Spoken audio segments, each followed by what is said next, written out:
กลับมาอีกครั้งสำหรับการเดินทางในต่างประเทศกับพวกเรา PJ Double Putt วันนี้เราจะมาเที่ยวโอซาก้าเกียวโตฟูจิและนารากันใน6วัน5คืนในฉบับที่ไปทั้งทีต้องเก็บให้ครบเผื่อไว้เป็นแนวทางให้กับใครที่จะมาโอซาก้าครั้งแรกก็ตามรอยพวกเรากันมาได้เลยครับ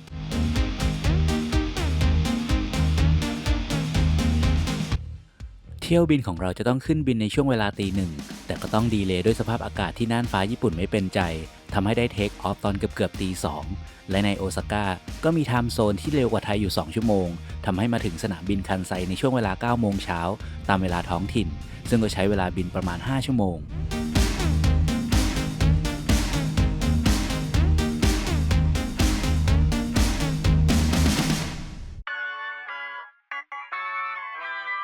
สำหรับใครที่จะมาเที่ยวญี่ปุ่นให้กรอกข้อมูลที่ Visit Japan เว็บไซต์มาก่อนเพื่อที่จะได้ทำรายการผ่านตู้อัตโนมัติได้รวดเร็วมากยิ่งขึ้น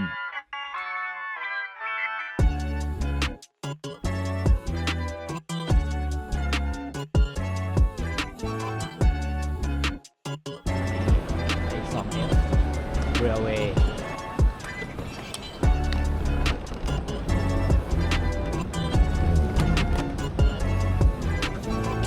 ขึ้นมาถึงชั้น 2มาที่ตู้อัตโนมัติหน้าสถานีนันไกซื้อบัตรไอโคกะที่จะเป็นบัตรพระเอกของการเดินทางทั้งหมดในทริปนี้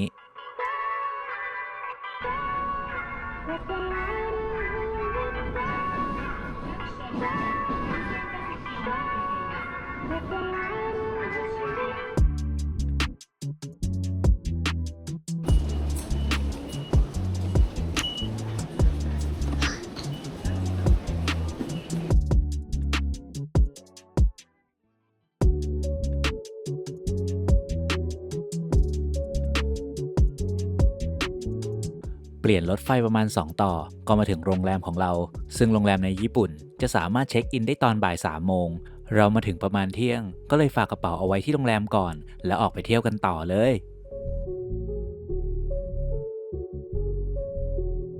ボタンを押してください。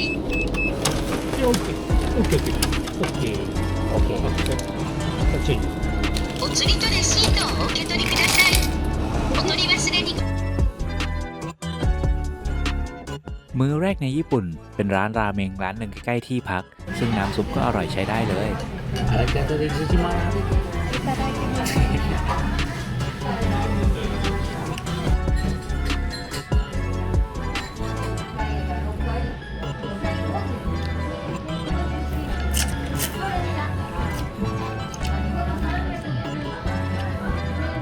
ชอบเส้น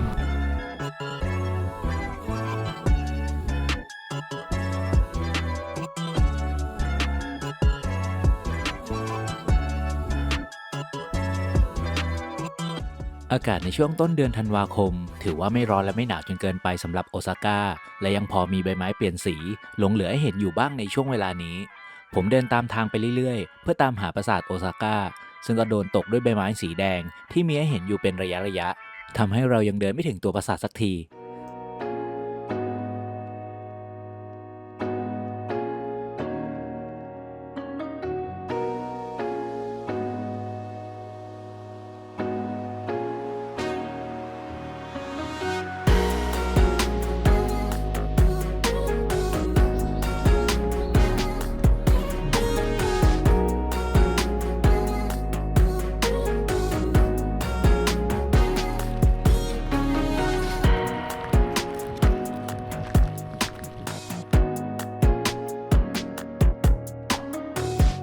ปราสาทที่เห็นด้านหน้านี้เคยเป็นจุดศูนย์กลางอำนาจของญี่ปุ่นเมื่อ400ปีก่อนผ่านสงครามและถูกไฟไหม้มานับครั้งไม่ถ้วนและถูกสร้างขึ้นใหม่เพื่อให้เหมือนของเดิมอีกครั้งเพื่อแสดงให้เห็นว่าในยุคหนึ่งที่นี่เคยเป็นสถานที่ที่ยิ่งใหญ่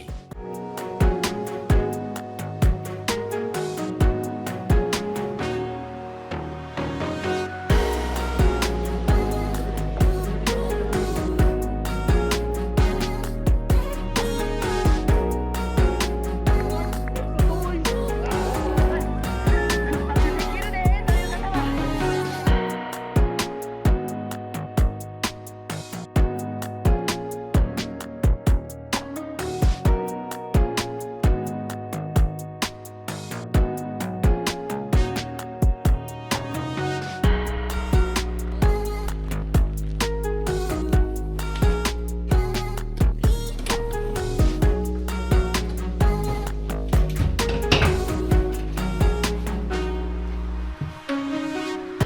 วกเรากลับมาเช็คอินที่โรงแรมกันก่อน หลังจากที่ไปเที่ยวชมปราสาทโอซาก้ากันจนหนำใจขนาดห้องนี้ไม่ได้ใหญ่มากแต่ก็มีสิ่งอำนวยความสะดวกครบครันและในความน่ารักยังมีชุดนอนให้อีกด้วย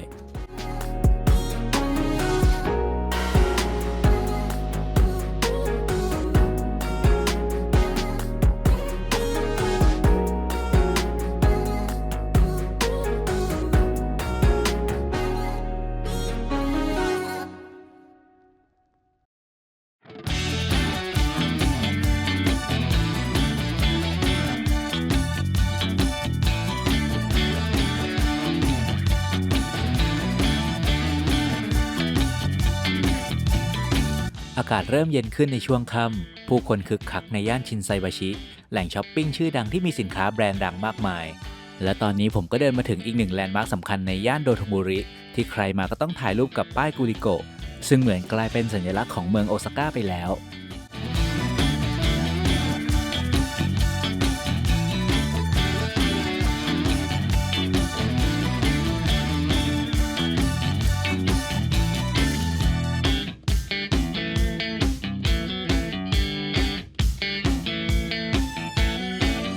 แสงสีดูสีวิไลตามความวุ่นวายของเมืองฮิตร้านอาหารมีให้เลือกมากมายจนตาลายจนเลือกไม่ถูกร้านค้าตกแต่งกันแบบตะโกนเรียกลูกค้ากันแบบฮาร์ดเซลเป็นเสน่ห์ที่เป็นเอกลักษณ์มากในย่านนี้และแน่นอนว่าเมื่อมาถึงโอซาก้าก็ต้องลิ้มลองกับทาโกยากิที่มีให้เลือกมากมายเพราะที่นี่คือต้นกำเนิดของทาโกยากิที่โด่งดังไปทั่วโลกมีสไตล์ที่เป็นเอกลักษณ์ซึ่งถ้ามากินทาโกยากิที่นี่จะรู้สึกว่ามันเละกว่าแบบของไทยไม่กรอบนอกนุ่มในแบบที่เราคุ้นชินมันก็อาจจะรู้สึกแปลกๆอยู่บ้าง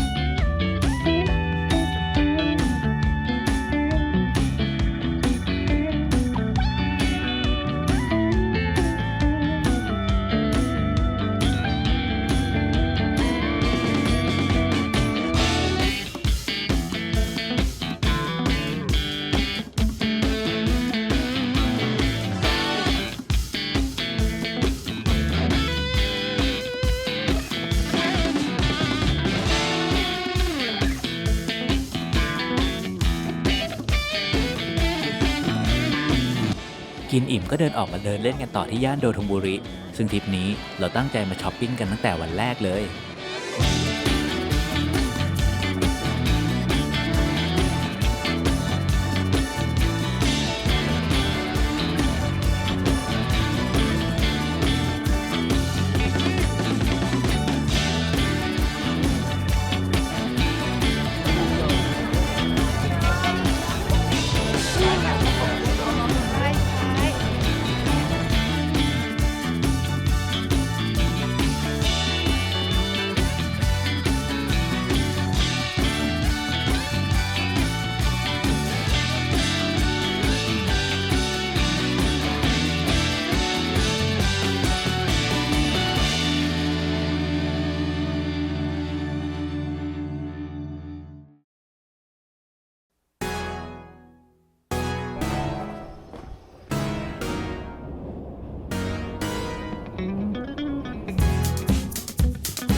วันนี้เรานั่งรถไฟออกจากโอซาก้าเพื่อไปยังเกียวโตซึ่งจะต้องใช้ระยะเวลาประมาณ1 ชั่วโมงและนี่ก็เพิ่งจะเป็นวันที่2ที่ยังปรับตัวกับรถไฟฟ้าในญี่ปุ่นไม่ค่อยได้สำหรับชนิดรถไฟของแต่ละประเภทซึ่งก็เล่นเอาสับสนอยู่เหมือนกันแต่เราก็พาตัวเองไปจนถึงเกียวโตจนได้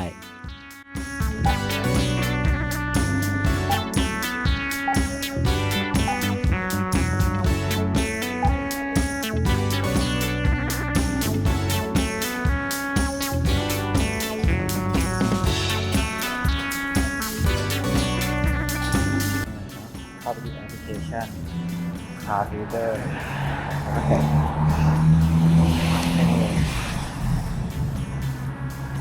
ก็จะเห็นยอดข้อมูลแล้วก็ประวัติ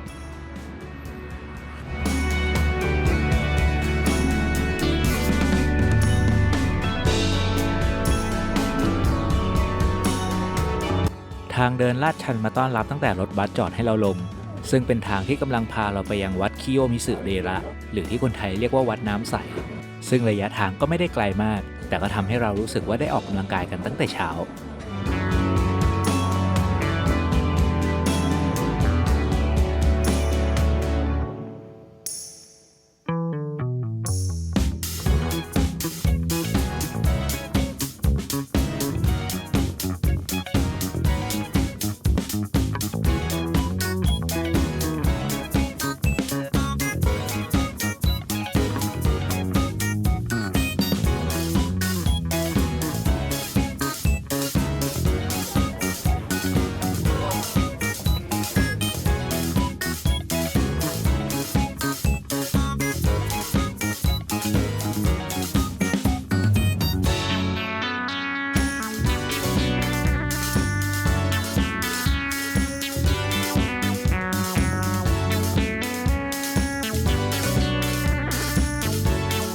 ที่นี่ถือเป็นแลนด์มาร์คอันดับหนึ่งในเกียวโตสำหรับวัดที่มีอายุมากกว่า1,000 ปีเป็นสถานที่ที่ฮิตมากๆในช่วงเวลาที่ใบไม้กำลังเปลี่ยนสีในประเทศญี่ปุ่นและยังสามารถมองวิวเมืองเกียวโตได้แบบพาโนรามาที่สะกดสายตาให้กับผู้มาเยือนสถาปัตยกรรมอันทรงคุณค่าถูกสร้างโดยไม่ใช้ตะปูแม้แต่ตัวเดียวเป็นอาคารไม้แบบดั้งเดิมที่มีระเบียงสูงถึง13 เมตรขนานไปกับหน้าผาและยังมีน้ำตกโอตาวะเป็นน้ำตกศักดิ์สิทธิ์ทั้ง3 สายซึ่งเป็นต้นกำเนิดของวัดคิโยมิสึนั่นเอง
ในย่านนิเนียนสกะจะมีอาคารบ้านเรือนแบบญี่ปุ่นโบราณที่ให้อารมณ์แบบญี่ปุ่นย้อนยุคสุดๆและมีมุมมหาชนที่จะเห็นเจดีย์ยาสกะของวัดโฮคันจิที่เป็นเหมือนอีกหนึ่งสัญลักษณ์ของเกียวโต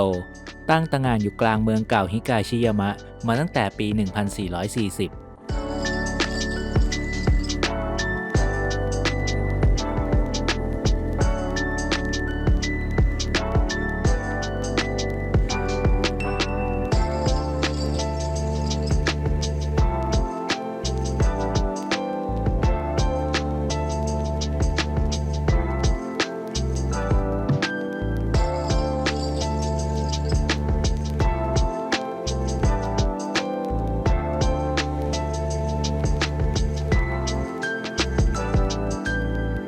เดินทางย้อนมาทางย่านกิออนก็เดินผ่านกับศาลเจ้ายาสกะก็เลยต้องเข้ามาชมกันสักหน่อย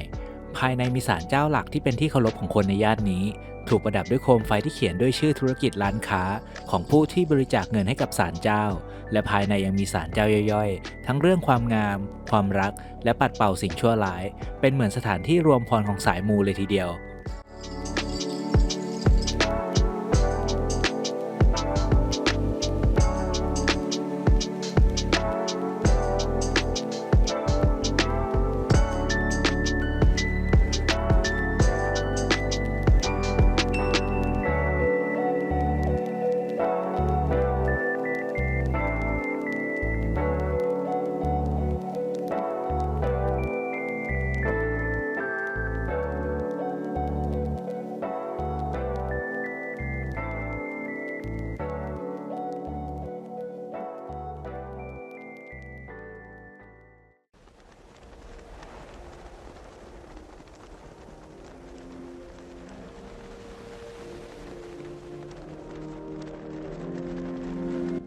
เพียงแค่เดินข้ามถนนมาอีกฝั่งก็เหมือนกับหลุดมาในยุคเอโดะและที่นี่คือกีออนย่านเกอิชาที่มีชื่อเสียงที่สุดในญี่ปุ่น สถานที่ที่ถูกอนุรักษ์บ้านเรือนเอาไว้เป็นอย่างดีซึ่งในสมัยก่อนโรงน้ำชาเป็นธุรกิจที่เจริญรุ่งเรืองมากในยุคนั้นโดยมีเกอิชาและไมโกะคอยมอบความบันเทิงให้กับนักเดินทางในทริปนี้ใจจริงผมอยากจะเห็นเกอิชาตัวเป็นๆแต่ก็ไม่มีโอกาสแต่ถ้าหากใครที่มาย่านนี้และพบเกอิชาก็ศึกษาข้อห้ามและมีมารยาทในฐานะนักท่องเที่ยวที่ดีกันด้วยนะ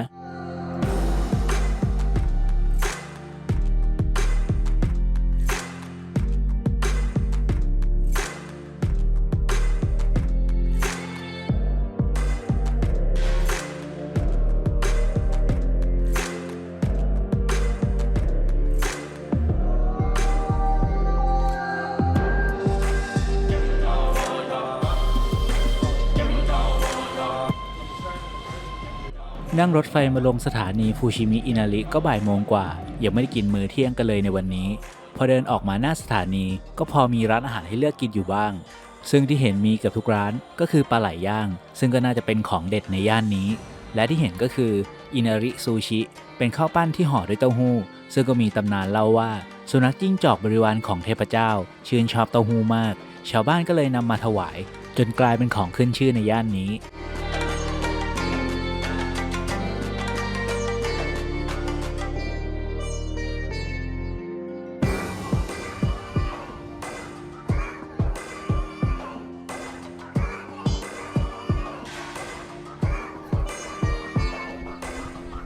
เดินผ่านเสาโทริอิขนาดใหญ่และเราก็ได้เข้าสู่พื้นที่ของฟูชิมิอินาริไทชะหรือที่คนไทยเรียกกันว่าศาลเจ้าจิ้งจอกศาลเจ้าแห่งนี้ถูกสร้างขึ้นเพื่ออุทิศแก่เทพอินาริเทพเจ้าแห่งการเพาะปลูกและการค้าที่รุ่งเรืองเป็นศาลเจ้าอินาริที่สำคัญที่สุดในญี่ปุ่นและภาพที่นักท่องเที่ยวคุ้นตาคงจะเป็นเสาโทริอิที่เรียงรายอยู่ไปทั่วทั้งภูเขากว่าหมื่นต้นที่เป็นหนึ่งในสัญลักษณ์ของประเทศญี่ปุ่นเลยทีเดียว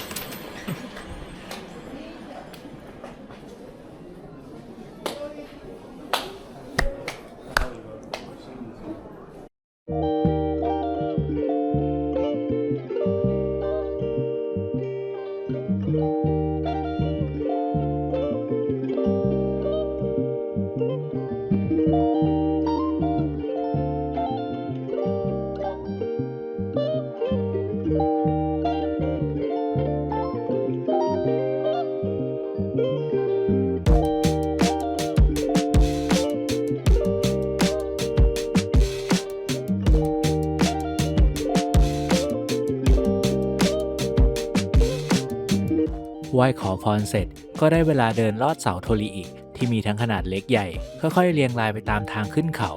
ซึ่งทั้งหมดนี้ก็เกิดจากผู้มีจิตศรัทธาบริจาคเสาแต่ละต้นซึ่งก็จะถูกสลักชื่อเอาไว้เพื่อเป็นสื่อที่จะให้ธุรกิจกิจการเจริญรุ่งเรืองระยะทางทั้งหมดรวมๆแล้วประมาณ4กิโลเมตรซึ่งอาจจะต้องใช้เวลา 2-3 ชั่วโมงในการเดินพิชิตยอดเสาทั้งหมดแต่ด้วยความที่เรามีเวลาไม่มากเราจึงเดินไปแค่ไม่ไกลก็วนกลับซึ่งก็อิ่มเอมกับเสาโทริอินี้แล้ว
ยังพอมีเวลาเหลือก่อนที่จะกลับไปยังโอซาก้าเราก็เลยมาสำรวจเกียวโตยามค่ำคืนกันสักหน่อยและสถานที่ที่เหมาะก็คงจะเป็นตลาดนิชิกิแหล่งช้อปปิ้งที่มีสินค้าและของกินมากมายที่ก็มีสินค้าคล้ายๆกับย่านชินไซบาชิในโอซาก้าซึ่งเหมาะกับการเป็นสถานที่ปิดท้ายไปในวันนี้ที่เกียวโต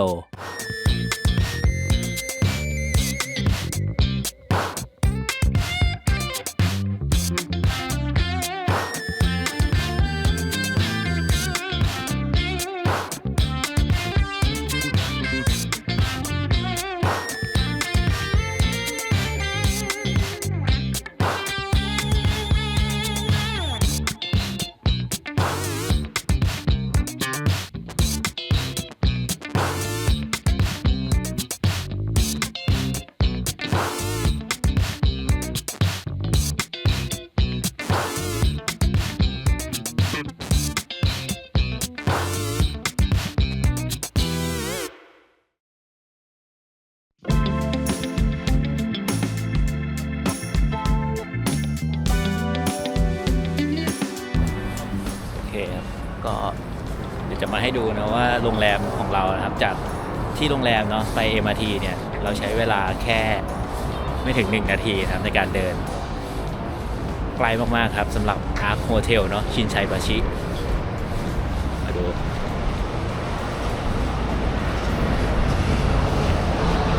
เดินออกมาแล้วเดี๋ยวนิดนึง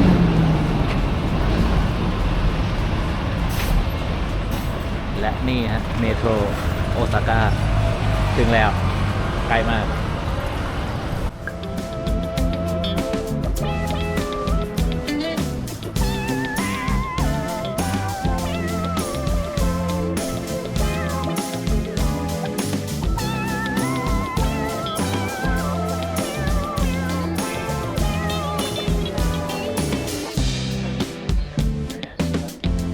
ในวันที่ 3 ของเราจะไปที่เมืองอูจิกันนะครับหลายๆคนคงเคยได้ยินชื่อนี้จากมัทฉะที่เคยซื้อกิน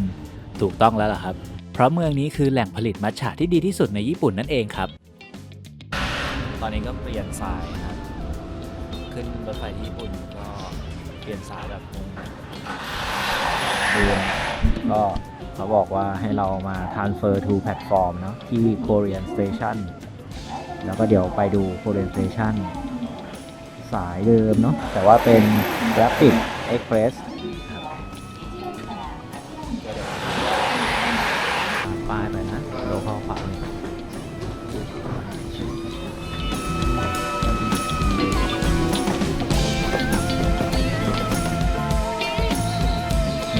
โลเข้าอูจิโลเข้าอูจิแล้วก็ลึกๆไปมก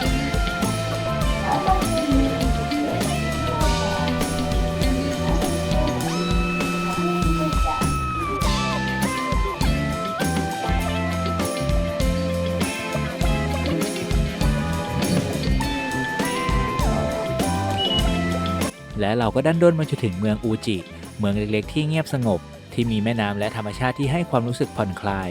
ในวันนี้อากาศค่อนข้างเย็นกว่าวันอื่นๆก็คงเพราะเราออกมานอกเมืองไกลยิ่งขึ้นและอากาศก็สดชื่นมากกว่าทุกวันเมืองอูจิเป็นเมืองที่มีมรดกทางวัฒนธรรมอยู่หลายอย่างและหนึ่งในนั้นคือนิยายรักระดับตำนาน The Tale of Genji และที่นี่ก็เป็นบ้านเกิดของมุราซากิชิกิบุนักเขียนชาวญี่ปุ่นผู้นั้นผู้สร้างนิยายรักชื่อดังผสมผสานกับเมืองอูจิเอาไว้อย่างลงตัว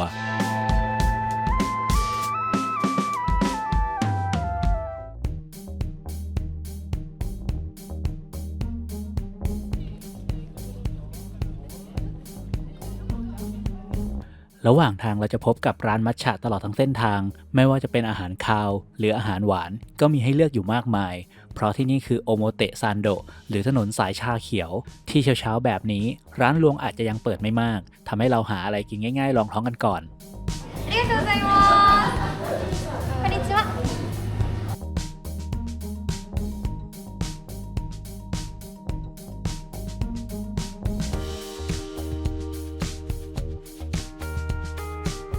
มีฝนพรำเล็กน้อยก่อนที่จะจางหายไปก็ได้เวลาที่เราจะเข้าสู่อีกแหล่งมรดกโลกในเมืองอูจิและที่นี่คือวัดเบียวโดอินวัดที่ได้รับคัดเลือกจากยูเนสโกให้เป็นหนึ่งในมรดกโลกของญี่ปุ่น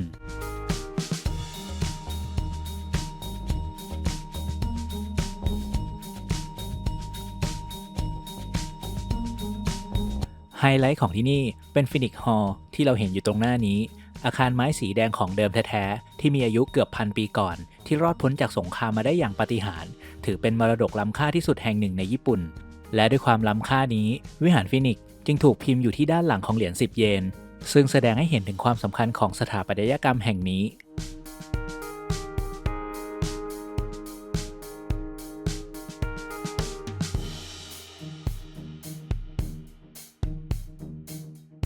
ภายในยังมีมิวเซียมที่แสดงถึงรูปปั้นและภาพในอดีตซึ่งด้านในไม่สามารถบันทึกภาพได้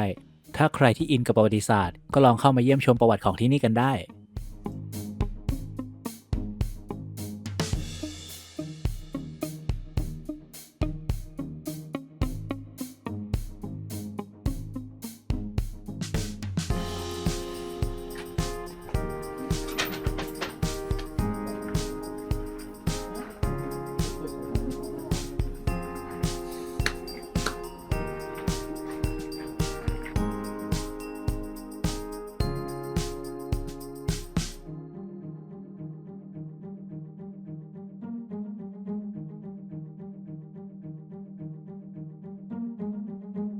เดินออกมาด้านข้างของวัดเบียวโดอินผู้คนต่างมาเดินเล่นริมแม่น้ำอูจิที่มันให้ไวบ์ที่ดีมากๆใบไม้เปลี่ยนสียังคงมีสีสดตัดกับแม่น้ำที่มีสะพานที่เป็นสัญลักษณ์ของเมืองมันทำให้ผมเหมือนได้บำบัดไปกับธรรมชาติที่รู้สึกผ่อนคลายอย่างบอกไม่ถูก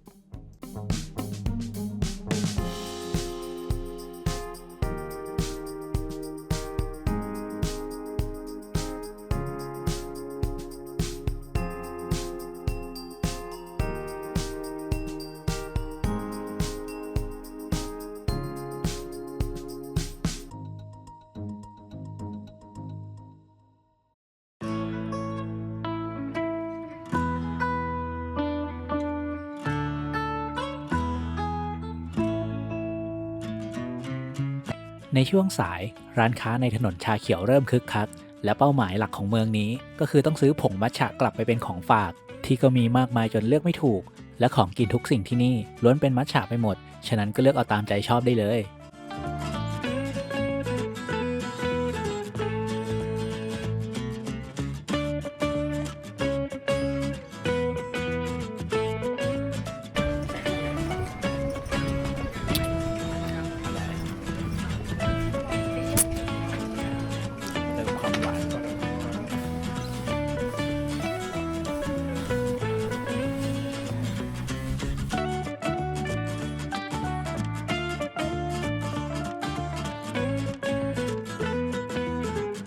เดินทะลุไปอีกหน่อยก็จะเจอกับอูจิบาชิสตรีทที่มีร้านคาเฟ่และร้านอาหารให้เราได้ลิ้มลองกันเพิ่มเติมสำหรับคอมัทฉะที่นี่เป็นเหมือนสวรรค์ของคนรักมัทฉะกันเลยทีเดียวร้านคาเฟ่มัทฉะมีให้เลือกมากมายหลายร้านแต่เราเลือกเดินเข้ามาร้านที่คนไม่เยอะมากเป็นร้านมัทฉะรีพับบิกซึ่งรสชาติก็นัวเข้มข้นอร่อยกำลังดีเลย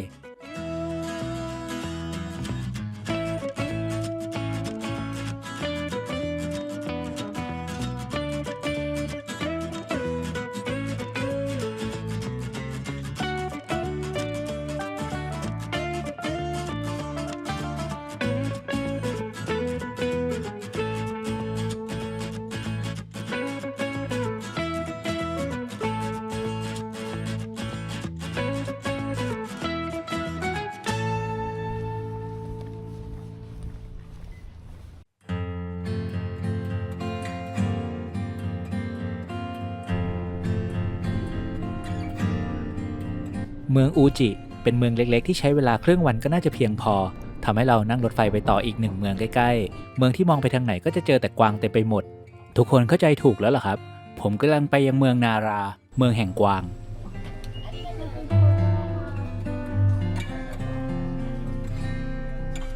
เมื่อลงจากรถบัสก็มีกวางเดินปะปนกับผู้คนในสวนนาราโดยมีความเชื่อว่าเมื่อก่อนมีเทพศักดิ์สิทธิ์ขี่กวางขาวลงมาจากท้องฟ้าเพื่อมาปกปักรักษาเมืองนี้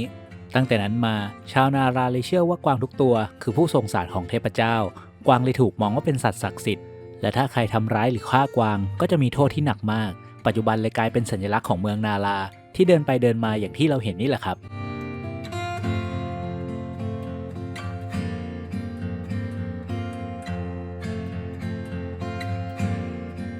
เดินตามทางมาเรื่อยๆก็จะรู้สึกว่าตัวเราเล็กลงเมื่อเทียบกับประตูทางเข้าที่เห็น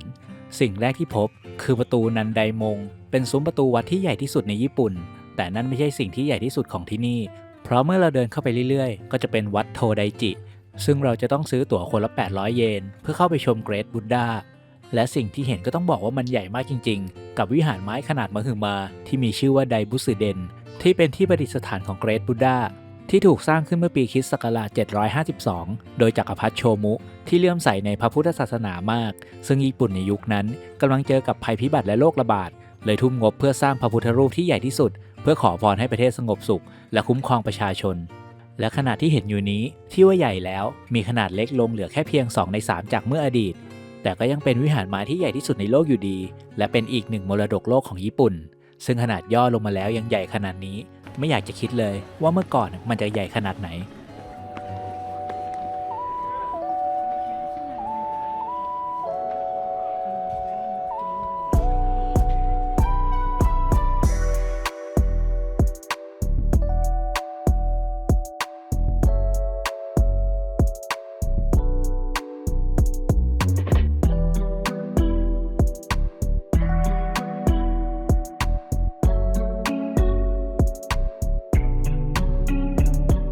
ในบริเวณวิหารจะมีเสาต้นหนึ่งที่มีรูอยู่ซึ่งมีขนาดเท่ากับรูจมูกของเกรทบุดดา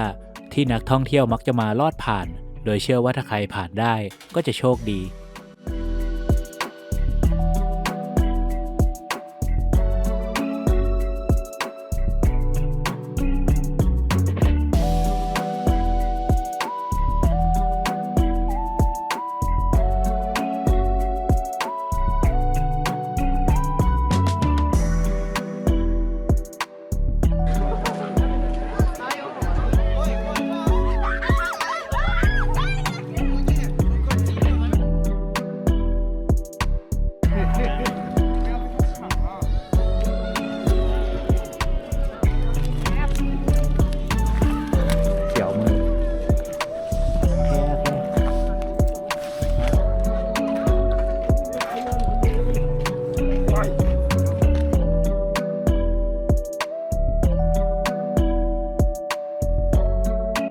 อยู่เล่นกับกวางจนเป็นที่หนำใจฟ้าก็เริ่มมืดลงพอดีและมันก็ได้เวลาของมื้อเย็นที่อากาศในตอนนี้หนาวมากๆเราเลยมาเติมไออุ่นด้วยเนื้อย่างก่อนจะนั่งรถไฟกลับไปยังโอซาก้า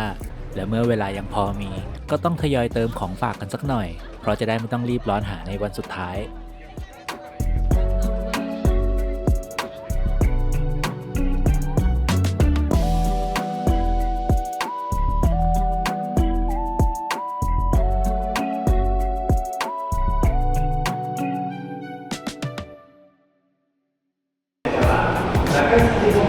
Excuse me, how to go to Kinetsu? This way. Thank you. มันบอก downstairs นี่เช้าวันที่ 4 กับดินแดนที่ต้องต่อสู้กับฝูงชนที่กำลังทยอยเดินทางมายัง Universal Studio สวนสนุกที่จะพาเราย้อนวัยและถอดสมองเที่ยวกันในวันนี้ เรามาถึงที่นี่ประมาณ 7:30 น.ก็มีผู้คนมารอกันเยอะมากแล้วเราซื้อบัตรเข้า USJ แบบธรรมดามาเพราะว่าบัตร Express มันค่อนข้างแพงก็มารอดูกันว่าวันนี้เราจะเล่นเครื่องเล่นกันได้สักกี่เครื่อง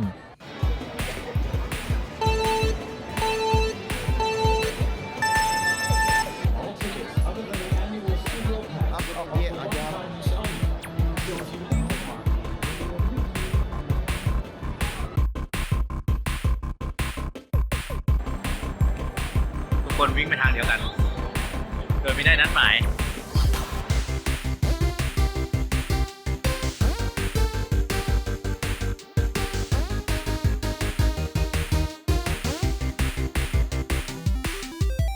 ผู้คนส่วนใหญ่ต่างวิ่งไปยัง Nintendo World และเราก็เป็นหนึ่งในนั้นเพราะช่วงสวนสนุกเพิ่งเปิดจะสามารถเข้าได้โดยไม่ต้องจองเพราะถ้าหากไม่จองหรือรีบเข้าในช่วงเช้าคุณก็อาจจะพลาดโซนที่เป็นเหมือนสัญลักษณ์ของ USJ แห่งนี้ไปเลย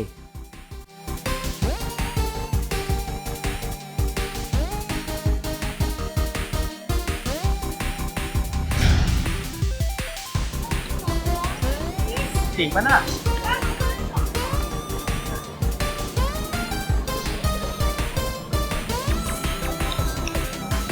ใช่เหรอใช่ครับผมไม่เชื่อว่าดองกี้คองจะรอถึง200 นาที ผมคิดว่าพนักงานลืมเปลี่ยนตัวเลขหรือใส่เลขผิดเป็นแน่เพราะในแอปพลิเคชันมันบอกผมว่ารอแค่เพียง70นาทีทำให้ผมเดินไปต่อแถว Donkey Kong เพื่อรอเครื่องเล่นที่ฮิตที่สุดในเวลานี้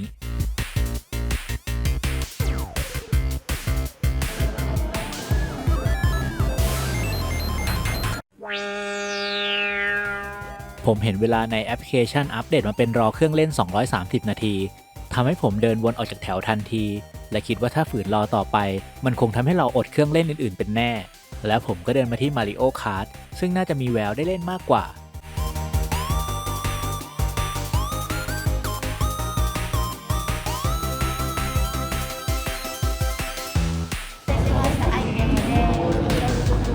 มแล้วหมวกมาริโอ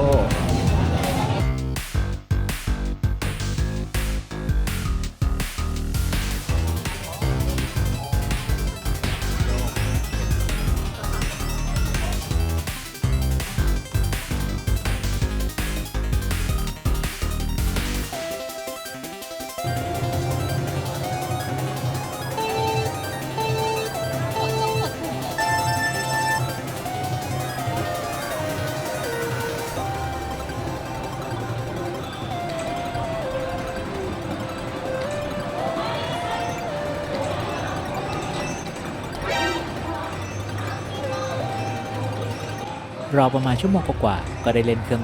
แรกผมเคยเล่น Mario Kart ในเกม Nintendo มาก่อนซึ่งเป็นเกมที่สนุกมากแต่พอมาเล่นเครื่องเล่นนี้มันกลับให้อารมณ์งงๆและสับสนอยู่เหมือนกันจะพูดว่าสนุกมันก็พูดได้ไม่เต็มปากเอาเป็นว่าเพื่อนๆต้องลองมาเล่นด้วยตัวเองดูครับ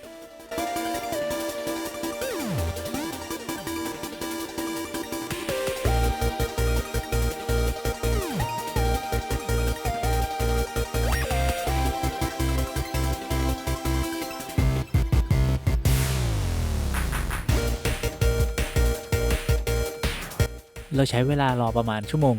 ก็ได้เล่นเครื่องเล่นที่2ที่มีชื่อว่า Yoshi Adventure นั่งรถรางเก็บไข่ไดโนเสาร์ซึ่งเอาจริงๆไม่ต้องเก็บไข่ก็ได้เพราะมองวิวจากมุมสูงนี่ดีกว่าเยอะ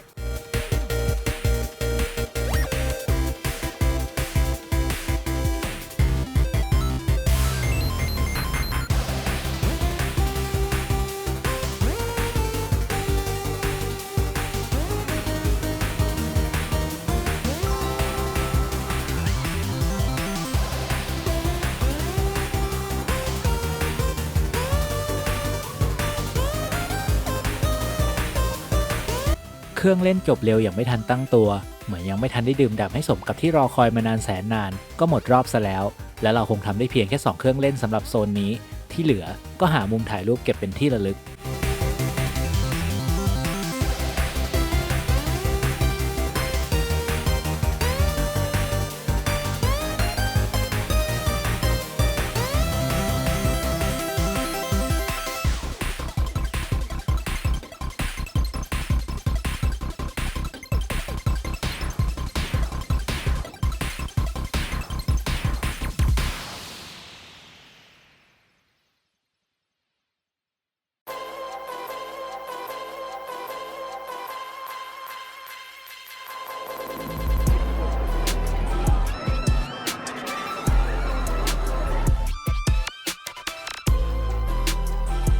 ระหว่างเดินผ่านจอก็เห็นคนถือพิซซ่าเดินผ่านไปผ่านมาตลอดแล้วมันก็ได้เวลามื้อเที่ยงพอดีทำให้เราไม่ลังเลที่จะเข้าไปลองพิซซ่าที่นี่กันบ้าง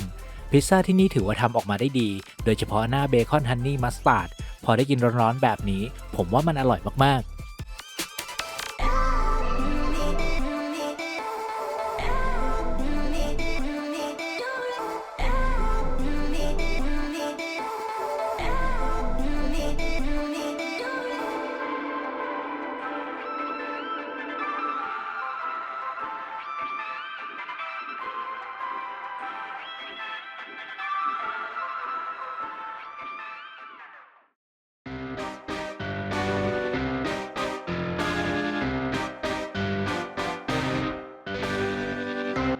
เดินผ่านป่าสนและทิ้งโลกของมักเกิลไว้ข้างหลังผมกำลังก้าวเข้าสู่โลกเวทมนต์อย่างแฮร์รี่พอตเตอร์ที่ค่อยๆดึงภาพจากหนังที่เราเคยมองผ่านจอให้แปลเปลี่ยนเป็นภาพจริงที่กำลังปรากฏอยู่ตรงหน้า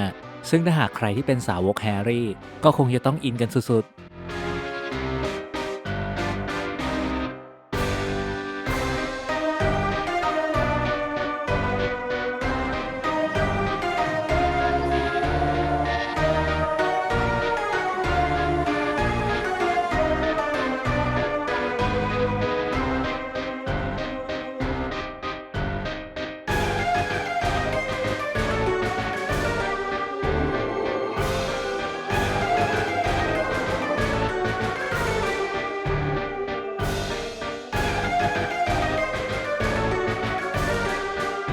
ผมเข้ามาเล่นเครื่องเล่นแรกในบ้านของแฮกริดเป็นรถไฟเหาะที่อาจจะกระตุ้นความเสียวกันได้สักเล็กน้อยใช้เวลารอประมาณ1 ชั่วโมงก็จะได้เข้ามาเรียนรู้วิชาดูแลสัตว์พิเศษของแฮกริดที่เราจะได้นั่งเจ้าฮิปโปกริฟชมวิวไปรอบๆโรงเรียนเวทมนต์ฮอกวอตส์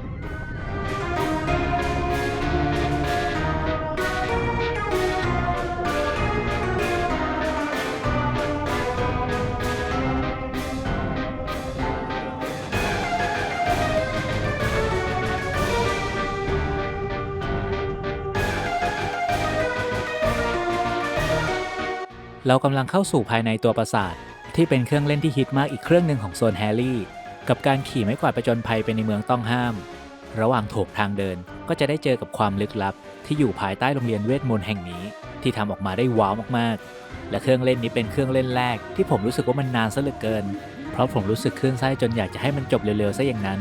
แต่ก็ต้องยอมรับว่าเครื่องเล่นนี้ทำรายละเอียดออกมาได้ดีจริงๆ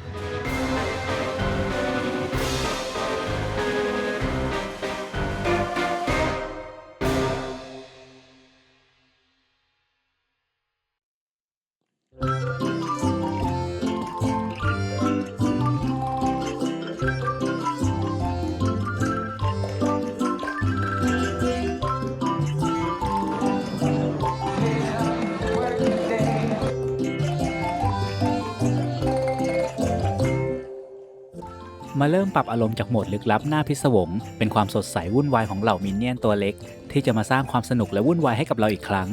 ตอนนี้เราก็เล่นเครื่องเล่นไปได้4เครื่องแล้วและเรากำลังเข้าสู่หมู่บ้านมินเนี่ยนที่มีสีสันสดใสซึ่งโซนนี้ก็คึกคักมากอยู่เหมือนกันซึ่งต้องใช้เวลารอเครื่องเล่นรวมๆเกือบชั่วโมงครึ่งเดินขยับลุกนั่งกันจนเริ่มท้อแล้วเราก็จะเข้าไปข้างในบ้านของครูที่จะแปลงร่างให้เรากลายเป็นมินเนี่ยนที่ผจญภัยไปกับโรงงานที่แสนจะวุ่นวาย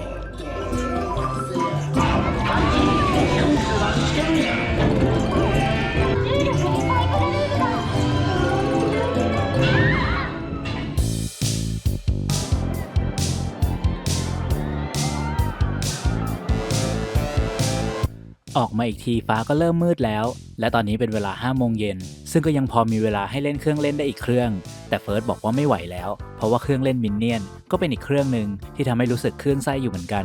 ทำให้เวลาที่เหลือเราเดินเก็บบรรยากาศดูโซนต่างๆและเก็บภาพความประทับใจกับอีกหนึ่งสวนสนุกในญี่ปุ่นที่นักท่องเที่ยวหลงรักและต่างสละเวลาให้1 วันหมดไปกับ Universal Studio Japan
ดูไฟที่ปราสาทจบก็เดินดิ่งมาที่จุลศิษย์พาร์คใจผมเองอยากจะเล่นเครื่องเล่นสุดโหดของที่นี่อย่าง The Flying Dinosaur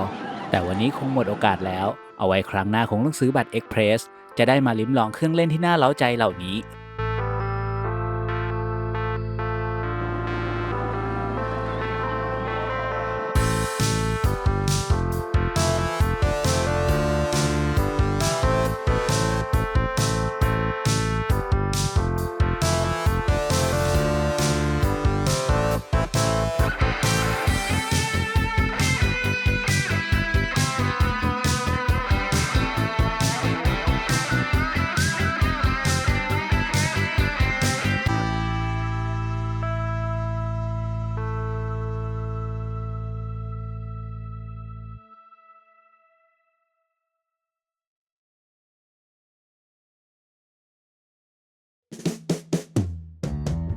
โอเคครับตอนนี้ก็เช้าวันนี้วันที่10เนาะ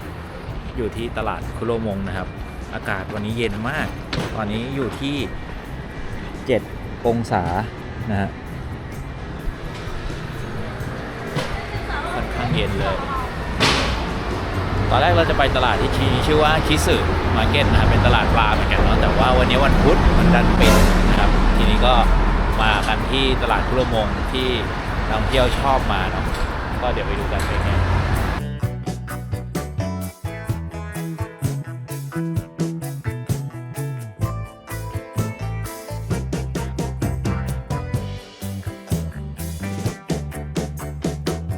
และที่นี่คือตลาดป่าคุโรมงนั่นเองครับในตลาดก็จะมีอาหารทะเลให้เลือกมากมายไม่ว่าจะเป็นปลาดิบปูอลาสก้าโฮตาเตะอูนิหรือเนื้อวากิวก็มีขายกันทั่วไปหมดเลยครับผมเดินไปเดินกลับวนอยู่รอบนึงก็มาลงเอยที่ร้านนี้ครับโดยราคาก็อยู่ในเกณฑ์ราคานักท่องเที่ยวซึ่งก็อาจจะแพงขึ้นไปนิดหน่อยบางชิ้นก็คุ้มบางชิ้นก็แพงแต่ก็ถือว่าเป็นประสบการณ์ที่คุ้มค่ากับราคาที่จ่ายซึ่งที่นี่ก็เปิดกันทุกวันยันเย็นเลยเป็นแหล่งกินที่ขึ้นชื่ออีกที่หนึ่งในโอซาก้านั่นแหละครับ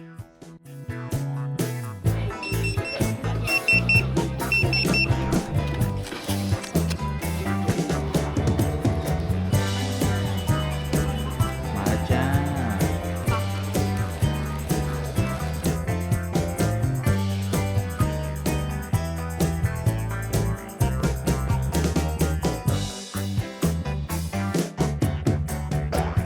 ลองเทมปุระกันก่อนชิ้นละ800 เยนก็ใหญ่อยู่800 เยนก็100 กว่าบาทกุ้งเอบิว้าวกินครับอันนี้ชิ้นละ 5,000 ไซส์ใหญ่โอ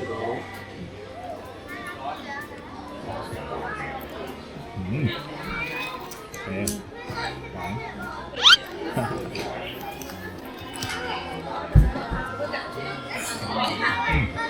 หวานหวาน โอเคหวานอยู่แต่ดูเหมือนไม่สดเท่าไหร่เพราะซีดมา เราไม่เลือกอยู่ ออคโตพุสครับหมึกยักษ์หนวดหมึกยักษ์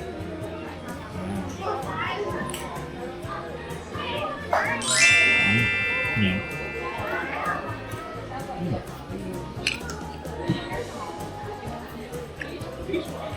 ร้านนี้ปรุงมาดีเนาะ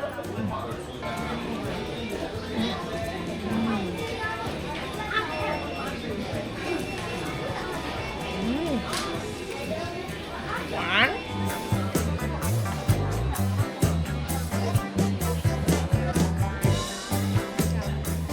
คือซาซิมิกินเพราะว่าหวานเลย ดี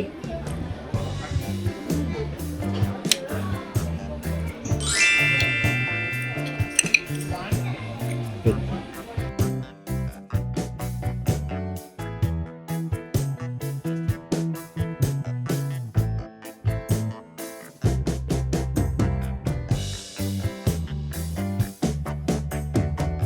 มารยาทในการกินที่ญี่ปุ่นจะไม่สามารถเดินไปกินไปได้เหมือนในบ้านเรานะครับฉะนั้นถ้าหากเราจะกินให้หาที่นั่งที่เขาจัดเตรียมเอาไว้ให้หรืออย่างน้อยๆต้องหยุดกินที่หน้าร้านที่ซื้อ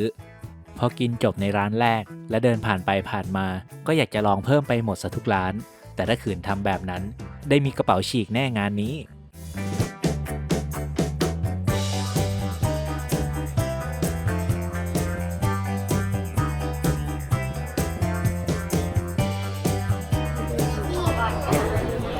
Two adults. Aquarium. Only aquarium. Now we are doing a survey. May I ask where are you from? Thailand. Volunteer Communication. ครับ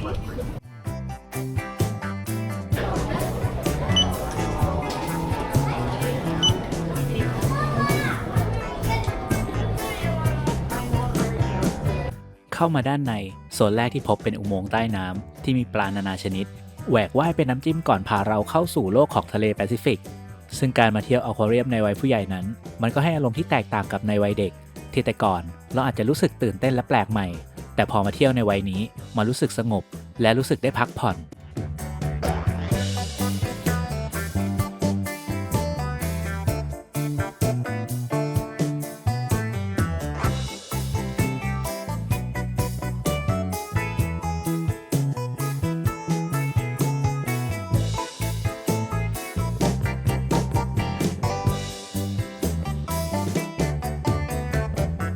ไคยูคังเป็นอควาเรียมที่ใหญ่ที่สุดในโลก เป็นเหมือนแท้งของมหาสมุทรที่ถูกยกเอาไว้ที่นี่โดยดีไซน์ของชั้นต่างๆถูกออกแบบให้มองเห็นแท้งขนาดมหึมาได้จากหลายๆมุมซึ่งปลาแต่ละชนิดล้วนเป็นสัตว์ที่เราไม่ได้พบกันง่ายๆและไฮไลท์สุดพิเศษของที่นี่ก็คงหนีไม่พ้นฉลามวาฬที่ถ้าหากคุณไม่ได้ชอบดำน้ำคุณคงไม่มีโอกาสได้เห็นมันและที่นี่ก็มีถึง2ตัวและยังไม่รวมสัตว์น้ำหายากตัวอื่นลองจินตนาการตามดูว่าตู้ปลามันจะต้องใหญ่ขนาดไหน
หลังจากดำดิ่งสู่ก้นทะเลสู่การลอยอยู่เหนือพื้นดินกันบ้างกับสถานที่ชมวิวสุดว้าวบนเทมโปซานเฟอริสวิวที่จะทำให้คุณมองวิวของเมืองโอซาก้ากันได้แบบชัดๆ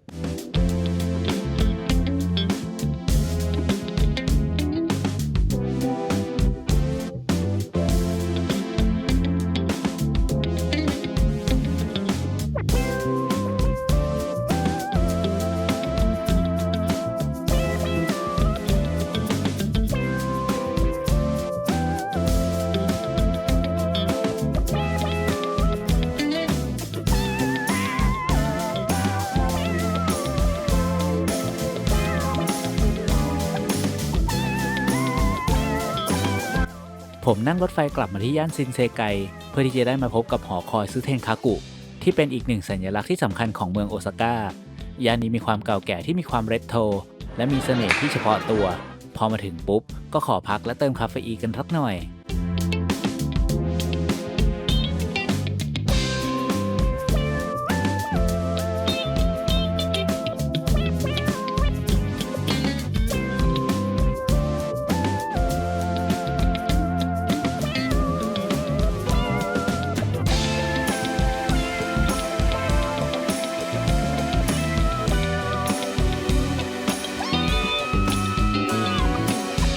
เผลอแป๊บเดียวแสงแดดก็จางลงแต่ไฟยามค่ำคืนของที่นี่เริ่มสว่างไสวขึ้นผู้คนเริ่มคึกคักตามแสงสีที่กำลังเจิดจ้าอยู่ณเวลานี้ร้านอาหารมีให้เลือกมากมายหลายร้านเต็มไปหมดตกแต่งกันแบบโดดเด่นและมีเอกลักษณ์สุดๆและย่านนี้ก็จะโดดเด่นเรื่องอาหารทอดเสียบไม้หรือคุชิคัตสึเลยจะเห็นทุกร้านขายอาหารคล้ายๆกันแต่ผมก็มาจบที่ทาโกยากิเป็นอาหารเรียกน้ำย่อย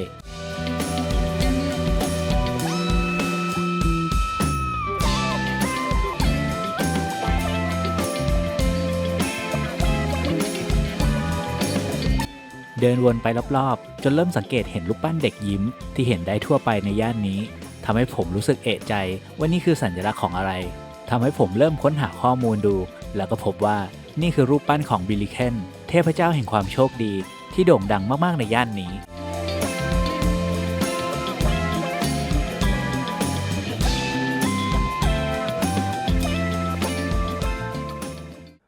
เดินหาร้านอาหารอยู่สักพักสุดท้ายมาลงเอยที่ร้านเกียวคัตสึที่ยังไม่ได้ลิ้มลองโอซาก้าเนื้อวากิวถูกชุบแป้งทอดเอาไว้แบบยังไม่สุกดีเสิร์ฟคู่กับเตาหินที่ใช้ย่างต่อเพื่อให้ได้ความสุกตามใจชอบสัมผัสแรกที่ได้รับคือเนื้อวากิวนุ่มลิ้นละลายในปากอร่อยแบบที่ไม่เคยได้กินมาก่อนแทบจะพูดได้ว่าเป็นร้านอาหารที่ไม่ได้คาดหวังแต่ประทับใจมากที่สุดในทริปนี้เลยครับ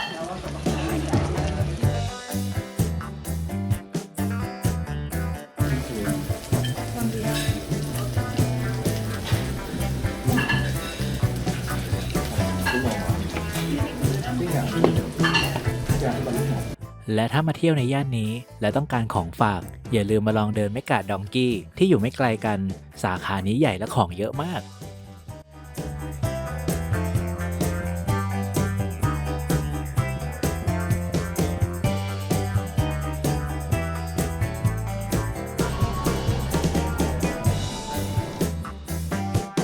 ช้าวันที่ 6 กับวันสุดท้ายก่อนที่จะขึ้นเครื่องกลับไทยในวันนี้เราออกมาแต่เช้าและมายัง Orange Street แหล่งช้อปปิ้งของวัยรุ่นแต่เราอาจจะมาเช้าเกินไปทำให้ร้านต่างๆยังไม่ค่อยเปิด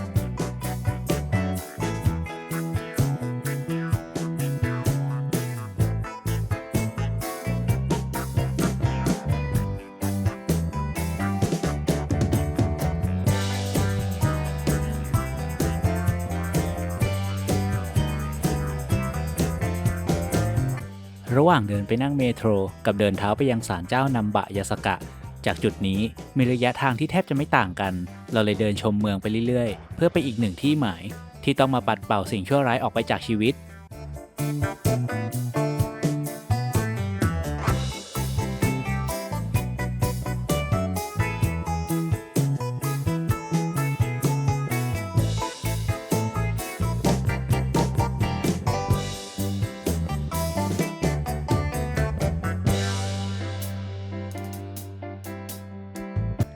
ศาลเจ้านัมบะยาสกะมีลักษณะที่โดดเด่นและเป็นเอกลักษณ์หัวสิงโตถูกสร้างขึ้นมาเพื่อกลืนกินปีศาจและปัดเป่าความโชคร้ายและนำความโชคดีมาให้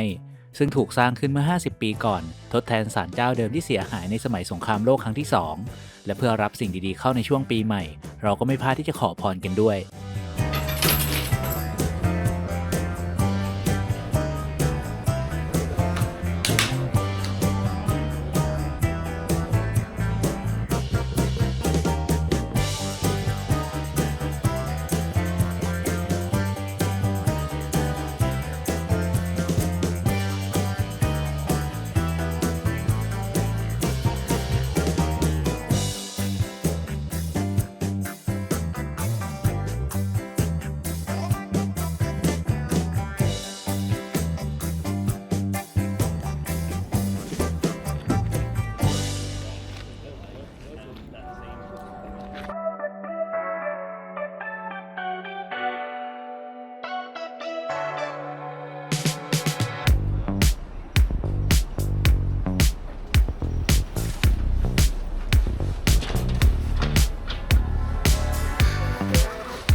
มื้อเที่ยงเรามาลงที่ร้านนารูโตะซูชิเพราะมาตั้งหลายวันยังไม่ได้กินซูชิในโอซาก้าเลยก็เลยแวะเข้ามาในร้านระหว่างทางเดินไปย่านนัมบะ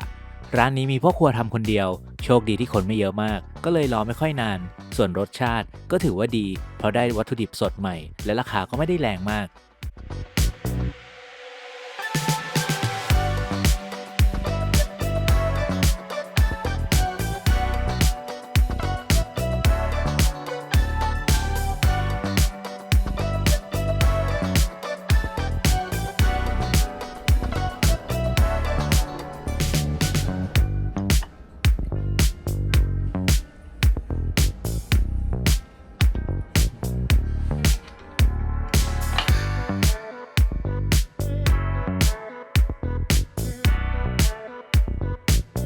ยังเหลือเวลาอีก 2-3 ชั่วโมงให้ช้อปปิ้งก่อนที่จะกลับไปเอากระเป๋าที่โรงแรมเราก็ยังเข้าร้านขายยาหาของกินของใช้กลับไทยกันเพิ่มโดยถ้าเราซื้อเกิน 5,000 เยนขึ้นไปเราจะได้แท็กฟรีซึ่งเป็นการได้ส่วนลดเพิ่มอีก 10% ซึ่งสะดวกมากๆเพียงแค่ยื่นพาสปอร์ตก็จะได้ส่วนลดเพิ่มแล้วซึ่งเกือบทุกร้านมีแท็กฟรีกันหมดทำให้เราช้อปปิ้งกันไปค่อนข้างเยอะและการมาญี่ปุ่นเราควรเตรียมกระเป๋าเสริมมาเพิ่มเพื่อที่จะได้ขนของกลับไปได้เยอะๆจะได้ไม่เบียดกับกระเป๋าเสื้อผ้าหลัก